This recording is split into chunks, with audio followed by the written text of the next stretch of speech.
Hi, I'm part of the group that's sponsoring the preservation of fish and dams. My name is Dan Caldwell, and I'm going to share with you a little bit about my barging experiences, which is part of the reason that the dams are in the first place.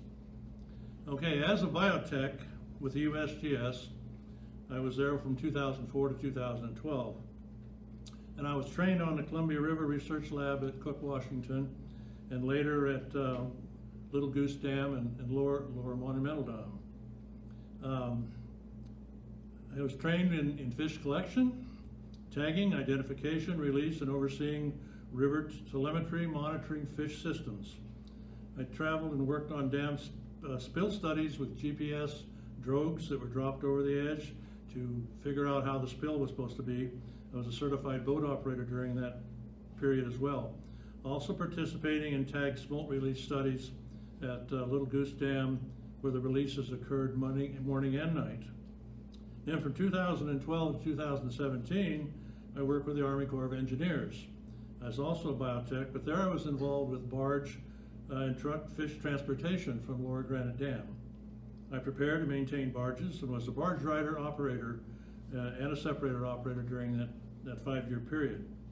So the fish are loaded from the raceways at Lower Granite Dam onto the barges in their holding tanks, and the barges have water pumped through those holding tanks the whole time they're there. The continuous flow of water helps acclimate the fish to their home water. Additional fish or barges are loaded or picked up at Little Goose Dam and down at Lower Monumental Dam. McNary Dam collects their fish, and they no longer barge them because it's too difficult to get across the spillway to where the collection area is. So they're trucking all of their fish down to the release sites. There are 6 barges in totality. The fish are checked every 4 hours on the trip down to the area below the Bonneville Dam. Every 4 hours are in that area, making sure temperatures and oxygen levels are in place, and that's a 2-day trip from the time they're loaded at Lower Granite until they reach the estuary down below Bonneville Dam. The tug company that pushes these barges is under strict contract, and fish barges have a priority at the dam locks. So if we get water temperatures that are increased or low oxygen levels, we had the priority to go around weed barges or chip barges or anything else that was there. And if these levels get too low, we have motors and pumps on the barges to rectify that issue. During seasonal barge operations, the rider is the sole person responsible for the health and safety of millions and millions of fish, salmon and steelhead particularly. They're acclimated from the brackish water and the salt water through the water that's pumped through these holds the entire time they're on the trip. They're released at dusk to eliminate avian predation by the birds, and sea lions are still an issue with that area when we're releasing the fish.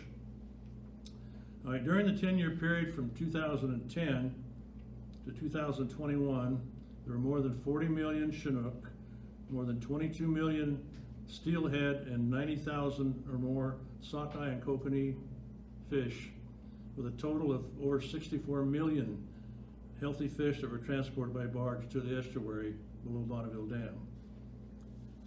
Transporting by truck or barge is the most safe and expeditious way to get smolts past the remaining dams in the system.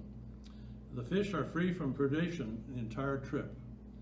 Dams are constantly striving to operate more efficiently and responsibly in regards to fish issues. Seaport transportation, electrical power generation, tourism, recreation, flood control, water for irrigation are still important benefits the dams provide for these enterprises. Fish health, safety, and sustainability have become a major priority to the concerned operation of these dams.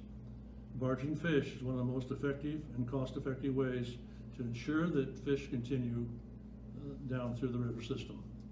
Thank you. Hey.